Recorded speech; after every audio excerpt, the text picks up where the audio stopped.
Hey, what's going on? This is Marcos. Today we're going to be taking a look at this XLR audio recorder from Saramonic. This is the SR-VRM1. Just a disclaimer, this product was sent to me for review.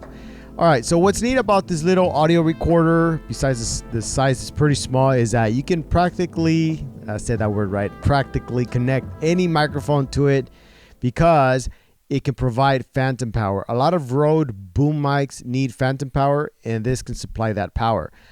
This Shure SM58, which is really popular, does not need phantom power. That's why I have it turned off. And so it's pretty neat. Like, let's say you're trying to do a podcast, you could, buy two of these, have one on you and one on your guest with actually another cheap microphone like this one, which does a pretty good job.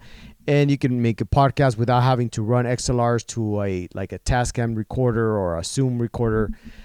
This might make it simpler on you. You can run it and gun it, go anywhere. You can also do voiceovers. I've actually also put this on a boom mic. Actually, I'm going to have a boom mic right now as a backup.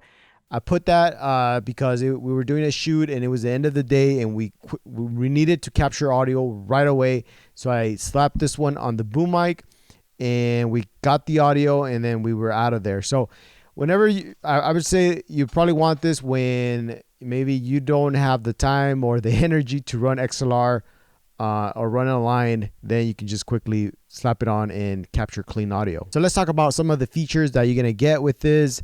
First of all, it has an audio jack in the bottom. That way you can monitor the audio. It takes micro SD cards, which are a little hard to take out. Not too bad though. And in the bottom, it requires two AA batteries, which is kind of neat about all the Saramonic audio recorders is that they practically, again, that word, I don't know why I'm saying that. They have the same battery pack, so you can interchange them. I do that often with the UW Mic 9s. Sometimes I'm running low on the batteries, and instead of looking for fresh new ones, maybe I haven't been using this one and I slap them out and put them on this one. Now I got a new fresh pack of batteries. So it's a little neat thing. Those little things that matter, that's why I think people like Apple products. It's just because they're very interchangeable. They connect with each other. So that's a little way that Saramonic has done that. So there's not too many settings you can actually change on the audio recorder, which actually makes it pretty simple to use. On the input level, it can only go up to 60, which I am at right now. And what I found that I don't particularly like is that it has no markers on where my audio level is peaking or whether I am close to -6, -12 dB. I wish there were some markers to tell me where I'm at.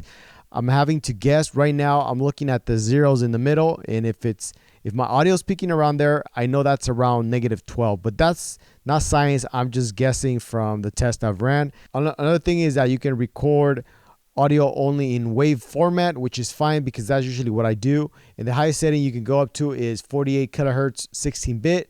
Also, that's good enough for me. That's what I use with my other audio recorders. You can also change the audio level on the earbuds and turn on the low cut filter. I usually leave it off. There's also 3 lights. One shows you if you're recording, one whether it's turned on, and the third one is it tells you if you turned on the 48 volt phantom power.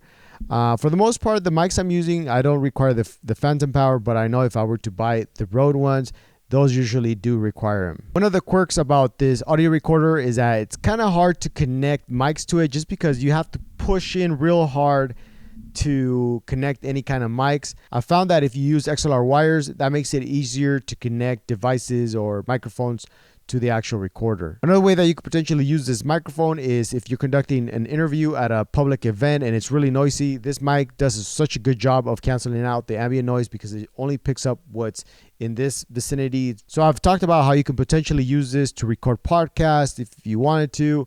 You can also do voiceovers and record from your boom mic. Just hook it on if you don't want to run XLR mic wires.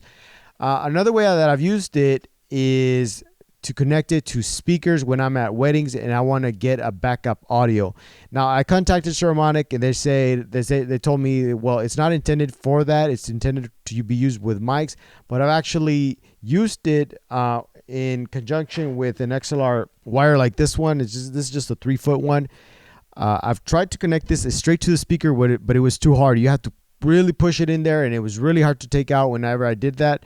So this makes it much easier. I can connect this to one end of the speaker, one to the XLR recorder, and that makes it much easier to actually monitor the audio, because if you connect it straight to the speaker, it's really hard. Now, I only use that as backup because usually I use my Tascam DR40 into the mixer, but you don't want to rely just on one audio source. So that's why I started using this. Pretty handy, not just for recording to microphones, but also to speakers. It doesn't have the best preamp, so it's not going to work every time. Also, there's some speakers that are pretty noisy, but if you're a wedding filmmaker, you might want to give it a try. To wrap this up, I would say this is such a little great recorder to have in your camera bag, especially if you're a wedding filmmaker or if you're trying to create podcasts, voiceover. I mean, practically anyone. Is just good to have good, clean audio, and this does the job really well. If you guys have any questions, comments, suggestions, please drop them down below. As always, I appreciate you guys for watching, and I'll catch you on the next one.